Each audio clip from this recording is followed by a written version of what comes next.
Mutual Broadcasting System presents I Love a Masquerade, transcribed.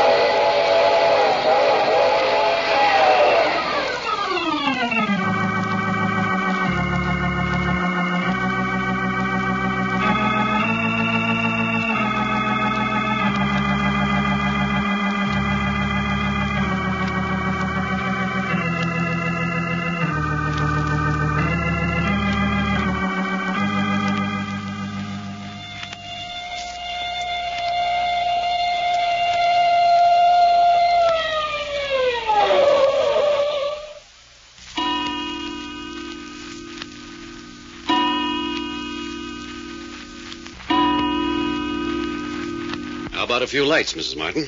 Nobody calls me Mrs. I don't like it. What then?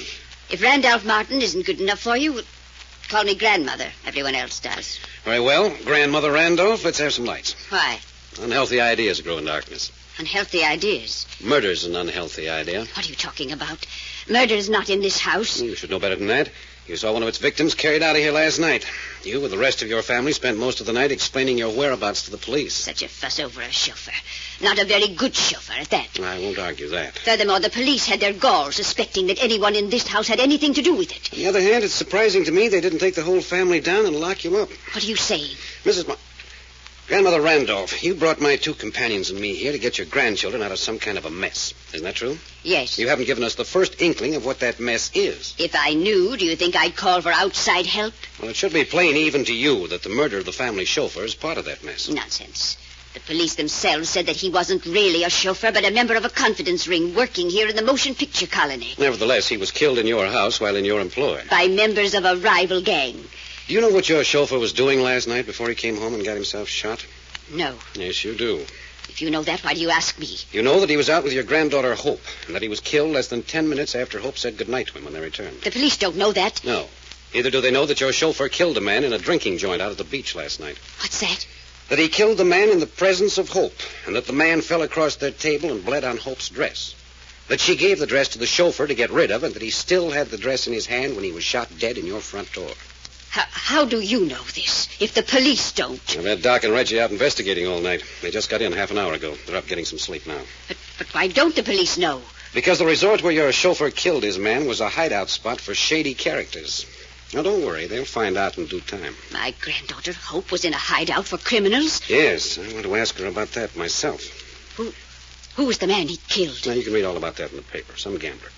They found his body in one of the canyons out on the way up to Malibu Beach. And shortly after he killed this gambler at this place, my chauffeur himself was killed in my doorway. That's right. Then doesn't that prove it was somebody outside, someone revenging himself for the death of the gambler? There's that possibility, of course. You seem very anxious to connect this murder with my family, Mr. Packard. No, I hope you're right. But there are too many suspicious things going on in this house. The center of all the trouble is right here. I'm sure of that. I've noticed nothing suspicious. That's not true. You just got through saying the reason you brought Doc and Reggie and me here was because you were uneasy. What have you noticed? Well, first, your eldest granddaughter, Fay. She talks loud and vulgar and pretends to be vastly amused. But she's frightened. Fay, frightened? Last night, she took some private papers down to the basement and burned them. Why? I don't know. Neither do I, but I intend to find out.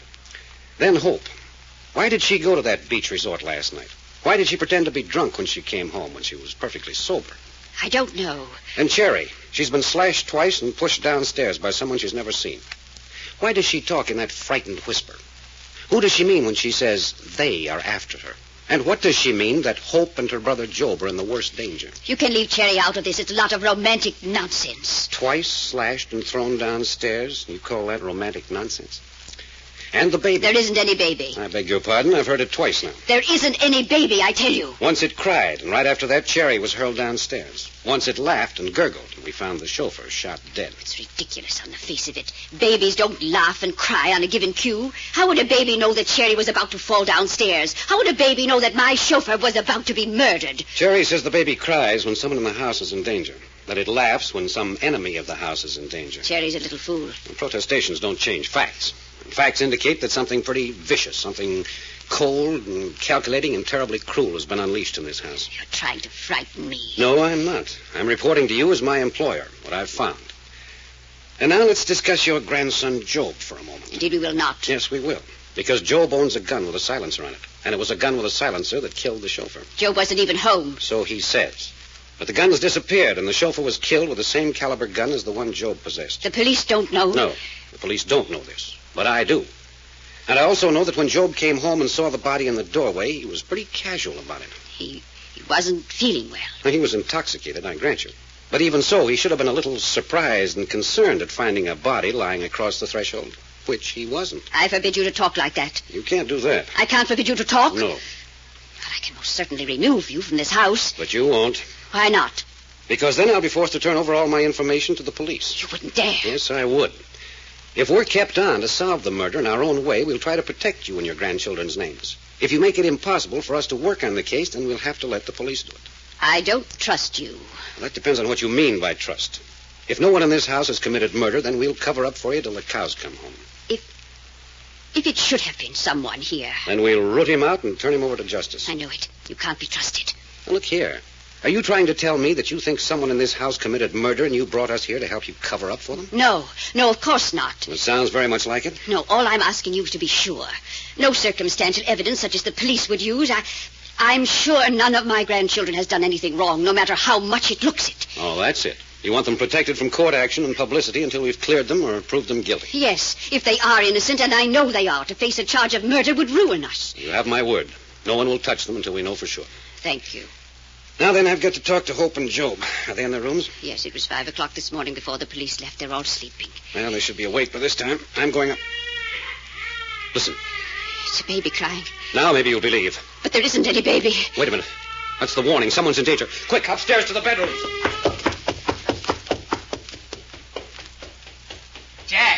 Jack, did you hear that? The baby. I know it. Come on, Doc. Help me. Look in all the bedrooms. You bet. Whose room's this? That's Faye's room. Don't bother to knock. Hey, what's the idea? Can't a girl go to bed in this house? Nope, she's all right. What's the idea of raiding a girl's bedroom? The baby. Someone's in danger. The baby. Don't leave me. Don't leave me. Hey, wait for me. This is Job's room. Doc, run up the 3rd floor and look in Sherry's room. You bet you. On the run. Yeah. Well, this is my old friend from the morgue. No, so you're up and dressed. You all right? It never been in my life. Have a little drink? Aren't you ever sober? Didn't you hear that baby crying? I dreamed about a baby last night. Red hair. She was in a French bikini bathing suit. Nuts. Is Job all right, is he? Drunk. Which is Hope's room? This way. This way. It's either got to be Hope or Cherry. This room. What's that smell? Chloroform. Get those windows open. Look, the pillows over Hope's face. Get that window open. Do you hear me? Yes. Is she dead? Is she dead? No, she's alive. But she looks so white. Get out of the way. I'm going to lift her out of bed and take her over that window. What shall I do? Just get out of the way. There. What is it? What's the matter with Hope? Somebody tried to kill her with chloroform. Faith, haven't you an ounce of modesty? Go get something over that nightgown. But, Grandma, they tried to kill Hope. Get something on over that nightgown. Oh, horse feathers. Here, put this blanket around before I smack you. Apparently my modesty is more important than Hope's life. Now then, Mr. Packard. Forget it. She's going to be all right. What's this nonsense about chloroform? You use your nose. Another 15 minutes, you'd have been minus 1 granddaughter. Here, put this blanket around Hope. What's the matter with you? Your granddaughter near death, and all you can think about is my seeing her in pajamas. I'll keep my granddaughters modest if this house falls down around my ears. Greetings and salutations, Grandma, old girl. Joe, go back to your room. What? Mr. Fun? Joe, you're in no condition to be here. Go back to your room. What's this? Love in our midst. The man from the morgue holding the family wench in his arms, huh? Joe, you're impossible. Hope is almost chloroformed. She's unconscious. Oh, no, not Hope. She's only playing dead. She likes it. Get that drunken fool out of here. Please, Job, come with me. Poor, pathetic old Grandma. Have a lot of trouble with your family of rats, don't you? Job, be a good boy. All right. Bye-bye, man from the morgue. Great old house we live in, isn't it, Grandma? The Martin family at home. Doesn't your brother like Hope? He adores her. She's his favorite sister. Funny way of showing it. Nothing gets under his skin when he's in that condition. It seems to be all the time. Look, how is she? Better than I hoped for. It'll take her a couple, 3 hours to sleep off the effects of the chloroform. Now we can put her back in bed now. One of her feet is bare, so look the other way. Your grandmother's a little touched on the subject of modesty, isn't she? I think she must bathe in long underwear. There. I'll just cover her lightly. Jack, look what I got. Poor little feller. Cherry, what's the matter with her? She's unconscious. This is just like I found her. Now lay her down. Let me see her. Looky at her. Clothes doggone near tore off her. Oh, looky at that bruise on her leg. Here she's bleeding on the back. Turn her over. Yeah, I know it. There. Oh, what happened? What happened? Hey, Jack, look. She's been slashed again. Yes, 3 times, right above the hip. Not deep. Like it'd been done with a safety razor blade. You Martin girls are certainly unpopular with somebody. Ain't it the truth? Murder sure is on the loose in this man's house.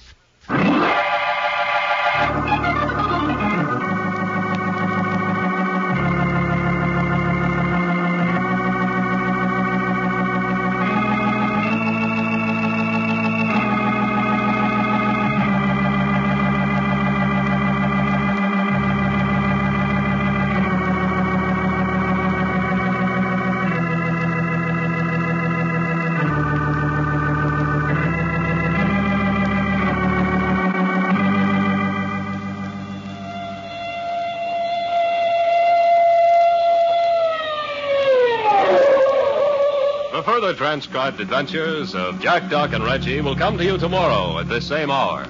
I Love a Mystery, written and directed by Carlton E. Morse, comes to you Monday through Friday, featuring Russell Thorson as Jack, Jim Boles as Doc Long, and Tony Randall as Reggie York. Frank McCarthy speaking.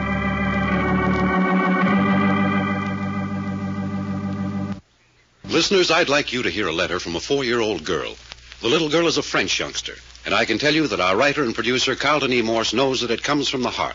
Perhaps you'd like to tell us why you know Mr. Morse. All right, Mr. Thorson, but I'd like first for Mr. Randall to read the letter just as it was written. How about it, Tony? All right. Dear Papa, I want all the children to be happy for Christmas as I am. Will you please help me get presents for them? Your little Jacqueline. That letter is from Jacqueline Complay, my French foster child.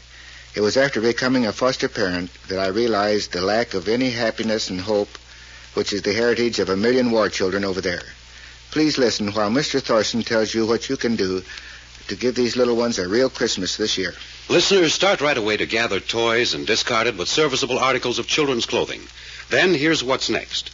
Place them in a carton or wrap in heavy paper. Tie them securely with strong twine. Address them to Foster Parents Plan for War Children Warehouse, 530 47th Avenue, Long Island City, New York. That's 530 47th Avenue, Long Island City, New York. Take them to the Railway Express office nearest you. There will be no cost to you for shipping. Remember to do it now. And remember that you, too, can be a Santa Claus for all of God's children. This is the Mutual Broadcasting System.